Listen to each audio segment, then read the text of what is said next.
দর্শক এই মুহূর্তে বইমেলায় আছেন আমাদের সহকর্মী মানিক শিকদার। আমরা সরাসরি যুক্ত হচ্ছি তার সাথে। মানিক, আপনি নিশ্চয়ই আমাকে শুনতে পাচ্ছেন। মানিক, আজ তো আন্তর্জাতিক মাতৃভাষা দিবস, তো এই ভাষা দিবসে বইমেলার ব্যস্ততা কেমন দেখছেন, বিস্তারিত আমাদের জানান। রোমানা, একটু আগে যে প্রতিবেদনটি আমরা দেখালাম সেখানেই কিন্তু বলা আছে যে আজকে প্রচুর ভিড়, কেননা আজকে মহান ভাষা দিবস এবং আন্তর্জাতিক মাতৃভাষা দিবস, যার কারণে সবাই শহীদ মিনারে আসছেন এবং শহীদ মিনার থেকে ঘুরে অন্ততপক্ষে সবাই কিন্তু বইমেলাতে প্রবেশ করছেন। এবং যার কারণে আজকে এই মুহূর্তে আমি আছি বাংলা একাডেমি প্রাঙ্গণে, এখানেও কিন্তু প্রচুর ভিড়। অন্যান্য সময় আমরা দেখি যে সোহরাওয়ার্দী উদ্যানে ভিড়ের পরিমাণটা বেশি থাকে, কিন্তু সেই ভিড় ছাপিয়ে আজ এই মুহূর্তে যদি আমরা দেখাই, সেখানে কিন্তু এই বাংলা একাডেমি প্রাঙ্গণে সেখানে কিন্তু প্রচুর ভিড় আছে। যারা লেখক, পাঠক এবং দর্শনার্থী যারা আছে, সবাই একটা বিষয় বলছেন যে যে পরিমাণ দর্শনার্থী ভিড় করছেন সেই পরিমাণ কিন্তু পাঠক পাচ্ছেন না, একটু বইটা বিক্রি কম।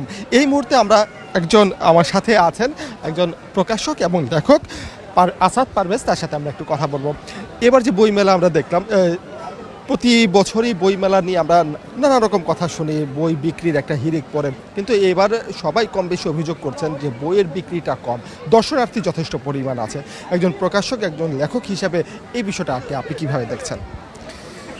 প্রথমে সবাইকে এই যেই অমর একুশে আজকে যেই আমাদের বাসার যে আন্দোলন হয়েছে, যারা শহীদ হয়েছেন, যারা রক্ত দিয়েছেন, তাদেরকে শুভেচ্ছা জানাচ্ছি, তাদের আত্মার মাগফিরাত কামনা করছি। আসলে প্রকাশকের জায়গা থেকে বলতে হয় যে এটা হলো একটা ব্যবসায়িক দৃষ্টিভঙ্গি, আমরা চাইব আরও বেশি।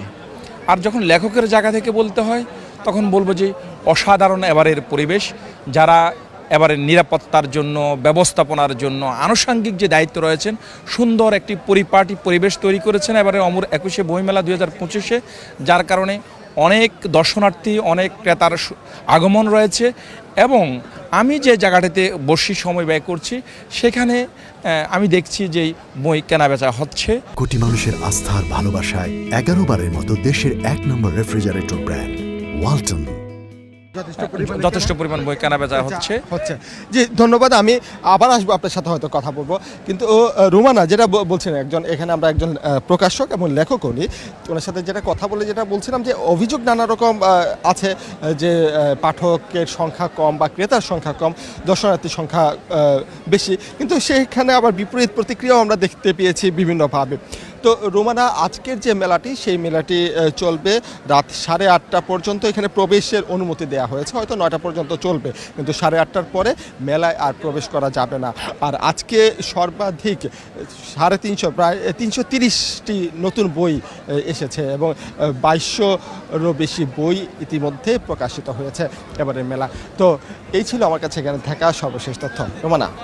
মানিক, আপনাকে ধন্যবাদ। আপনি থাকুন বইমেলাতে, আমরা আবারও সংযুক্ত হব আপনার সাথে।